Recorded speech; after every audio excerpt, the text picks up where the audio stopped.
ಎಲ್ಲರಿಗೂ ಶುಭೋದಯ. Myself M.A. Tugchi, HOD Department of Electronics and Communication Engineering, SJPN Trust Polytechnic, Nitsushi. Second semester Electronics and Communication course Basics of Semiconductor Devices. Unit 2 Bipolar Transistor. Now we are discussing about the BTE Bangalore final question paper questions along with answers. First question is define transistor, describe terminals of the transistor. The figure shows the structure and symbol of NPN transistor.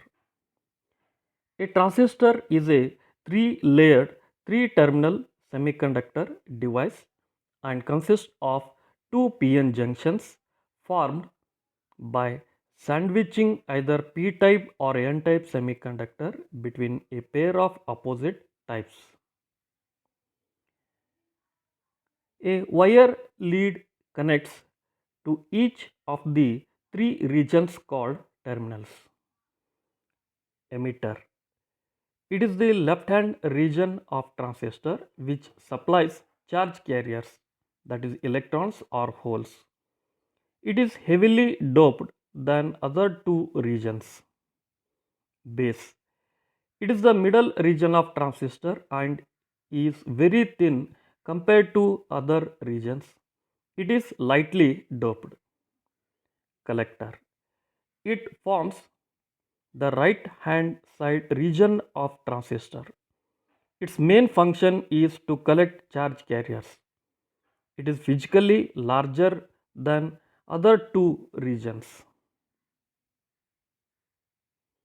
Second question. Explain the formation of NPN and PNP transistors. First we are discussing about the NPN transistor.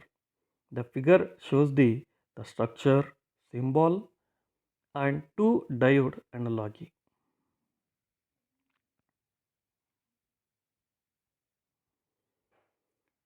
NPN transistor. An NPN transistor is a type of transistor which consists of two N-type semiconductors separated by a thin P-type semiconductor. It means that transistor is a combination of two diodes connected back to back. Three terminals are taken from each type of semiconductor. The structure, symbol and diode equivalent transistor is shown in figure. Now we are discussing about the PNP transistor. Figure shows the structure, symbol and two diode analogy.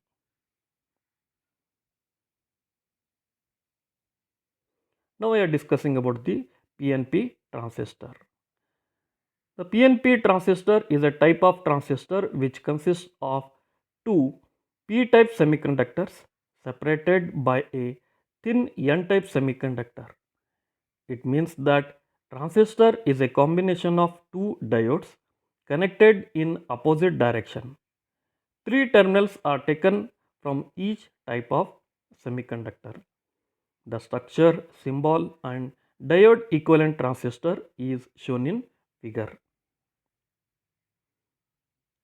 The next question. Outline different regions in output characteristics of BJT in CE mode. Figure shows the output characteristics of the transistor in CE configuration.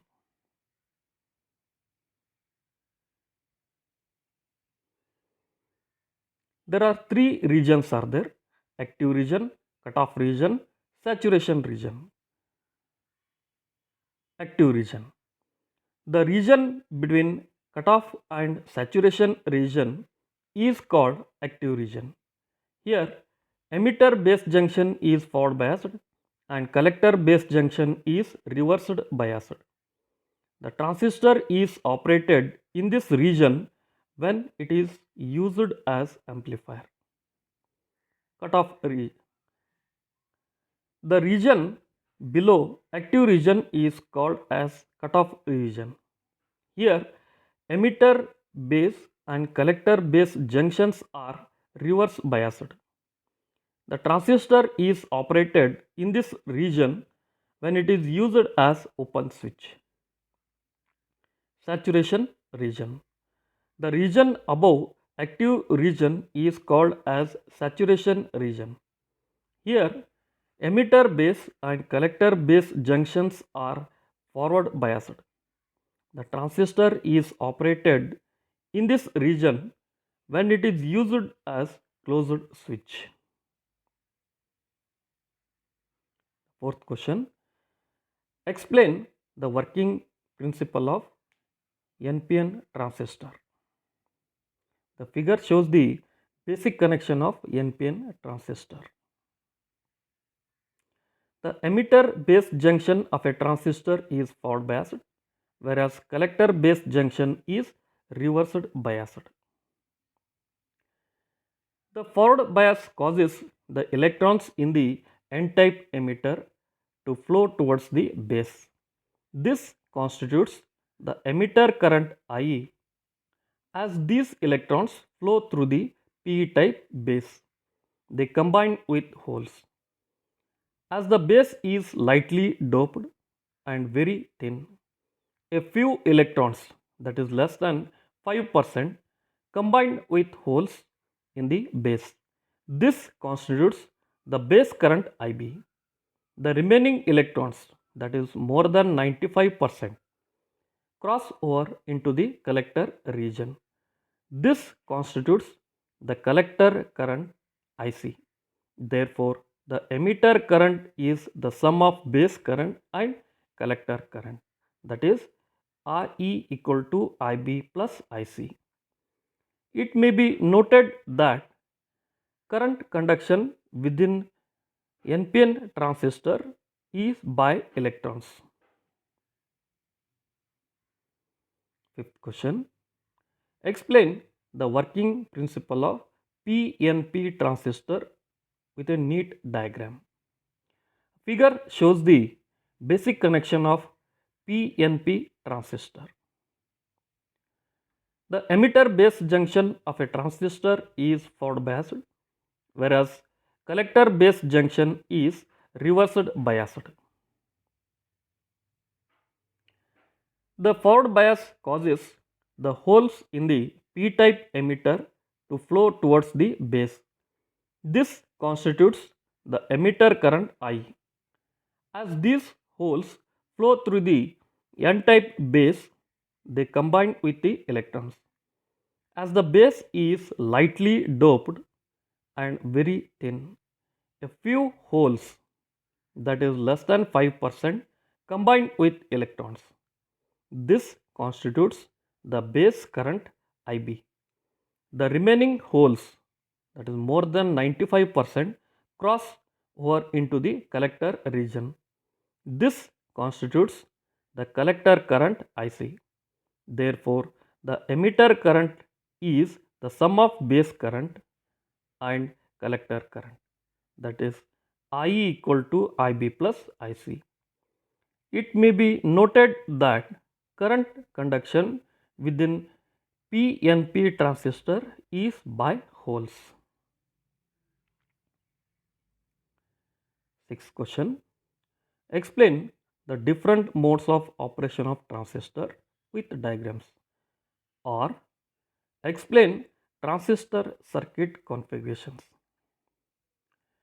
There are three terminals in a transistor: emitter, base and collector terminals.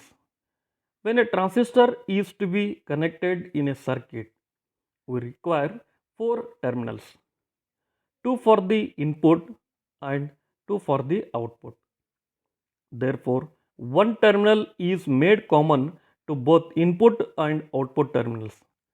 Depending upon the terminal which is used as common, transistors can be connected in the following three different configurations or connections. First one, common base connection. Second one, common emitter connection. Third one, common collector connection. Now we are discussing about the common base connection. Figure shows the common base configuration. In this configuration, input is applied between emitter and base and output is taken from the collector and base. Here, base of the transistor is common to both input and output circuits.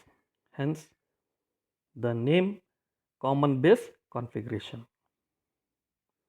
Now we are discussing about the common emitter connection. Figure shows the common emitter configuration. In this configuration, input is applied between base and emitter and output is taken from the collector and emitter. Here, emitter of the transistor is common to both input and output circuits. Hence, the name common emitter configuration. Now we are discussing about the common collector connection, or one more question, write a note on transistor as emitter follower. Figure shows the common collector configuration. In this configuration, input is applied between base and collector and output is taken from the emitter and collector. Here, the collector of the transistor is common to both input and output circuits and hence the name common collector configuration. Here, the output at the emitter follows the input at the base and hence this configuration is also known as emitter follower configuration. Seventh question, define input characteristics of NPN transistor. Explain the method of finding input characteristics in CB mode. Input characteristics. It is the curve given the relationship between the input current and input voltage for a given output voltage. The figure shows the characteristics of CB mode.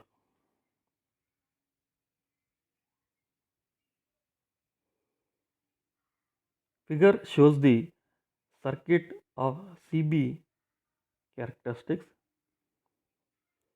It is the curve between input voltage VEB and input current IE at constant collector base voltage VCB.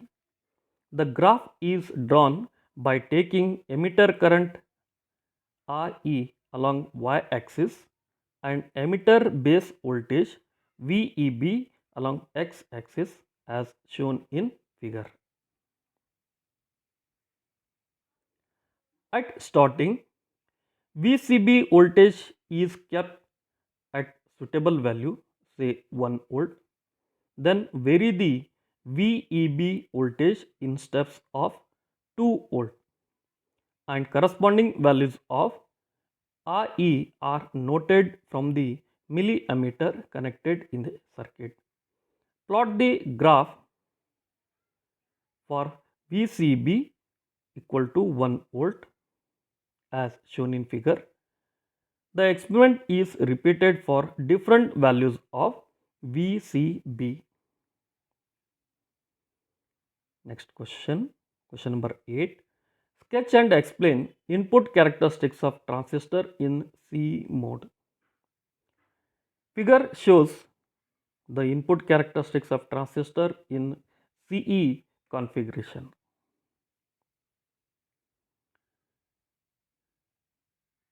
The characteristics of an NPN transistor connected in common emitter configuration as shown in figure. It is the curve between base current IB and base emitter voltage VEB at constant collector emitter voltage VEC. The graph is drawn by taking base emitter voltage VEB along x-axis and base current IB along y-axis. To obtain input characteristics, initially keep V to a suitable value, increase V in a number of steps and record the corresponding values of base current IB in each step. Repeat the same procedure for different values of VEB.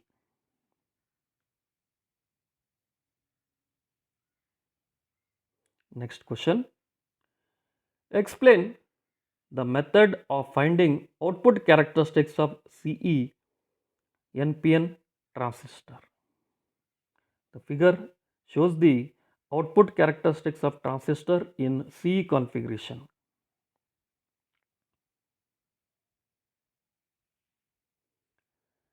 The output characteristics of CE configuration is shown in figure. It is a curve between emitter current it is the curve between collector current IC and collector emitter voltage VEC at constant base current IB. The graph is drawn by taking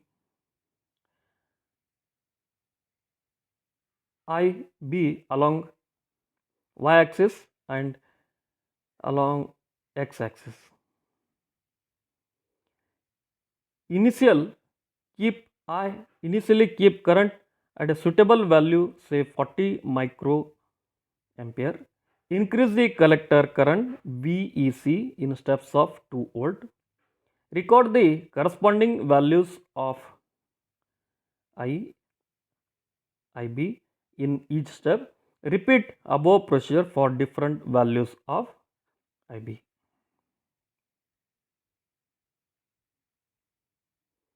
Next question. Define alpha, beta and gamma. Definition of alpha. The ratio of change in collector current to the change in emitter current is known as current amplification factor alpha for CB configuration. In mathematical form, alpha equal to delta IC divided by delta I. Practical values of alpha ranges from 0.9 to 0.99. Definition of beta. The ratio of change in collector current to the change in base current is known as current amplification factor beta for CE configuration. In mathematical form, beta equal to delta IC divided by delta IB. Practical values of beta ranges from 20 to 500. Definition of gamma. The ratio of change in emitter current to the change in base current is known as current amplification factor gamma for CC configuration. Gamma equal to delta IE divided by delta IB.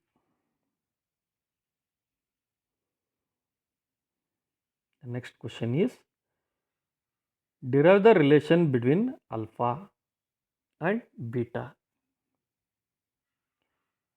We know that beta equal to delta IC divided by delta IB and alpha equal to delta IC divided by delta IE.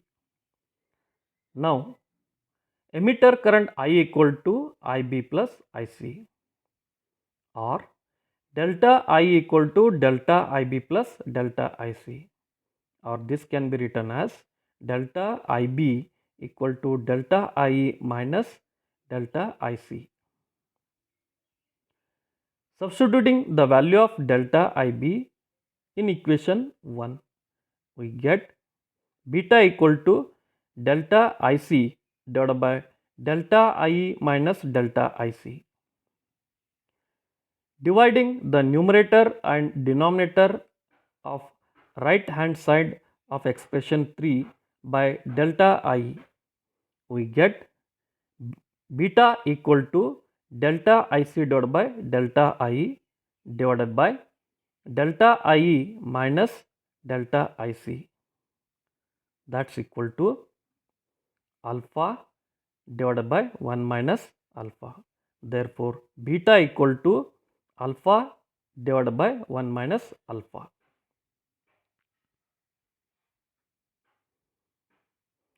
Next question. Explain the application of a transistor as switch, or explain how the transistor can work as a switch. The figure shows the transistor as a open switch and transistor as closed switch.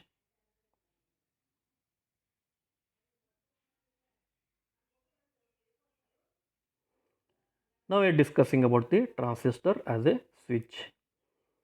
In switching applications, the voltage levels periodically alternate between a low and a high voltage, such as 0 volt and plus 5 volt. In switching applications, the transistor operates either in cutoff region or saturation region. When input is low, the base current IB and collector current IC is 0. Hence, the transistor is operated in cutoff.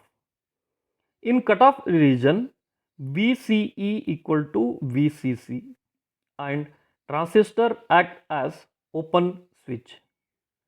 When input is high, the base current is made large enough to cause the collector current to reach its saturation value. Under this condition, the base emitter junction and base collector junction is forward biased. The transistor is operated in saturation and hence the transistor acts as closed switch.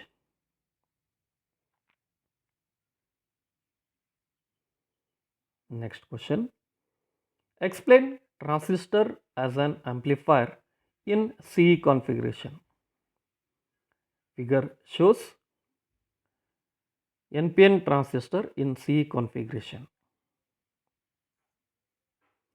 A transistor is a current control device, and the basic principle underlying the operation of a transistor as an amplifier is that the base current IB controls the collector current IC. The operation of a transistor as an amplifier, the bias conditions have to be such that the emitter base junction is forward biased and collector base junction is reverse biased. When the input AC signal is applied, during the positive half cycle of the signal, the forward bias across the emitter base junction is increased. This increases collector current. The increased collector current produces a greater voltage drop across the collector load resistor. However, during the negative half cycle of the signal, the forward bias across the emitter base junction is decreased. Therefore, the collector current decreases, which produces the smaller voltage across resistor R. Hence, an amplified output is obtained across the load. Next question. Justify the need of heat sink. A heat sink is a passive heat exchanger and it is designed to have large surface area in contact with the surrounding or cooling medium like air. The components or electronic parts or devices which are insufficient to moderate their temperature require heat sinks for cooling. The heat sinks are available in varieties of shapes such as pin type, clip on type, rectangular type, etc. Depending upon the amount of heat produced during the operation of a transistor, the surface area of heat sink is selected. The ability of heat sink depends upon the material, volume, area, shape, color, and contact with device. To transfer maximum heat to the surrounding environment by a heat sink, consider the following points. Heat sink should be in good contact with the transistor. Heat sink should be metal coated with black color. It should be mounted in such a way that free air can flow through it. It should have largest possible area. Thank you.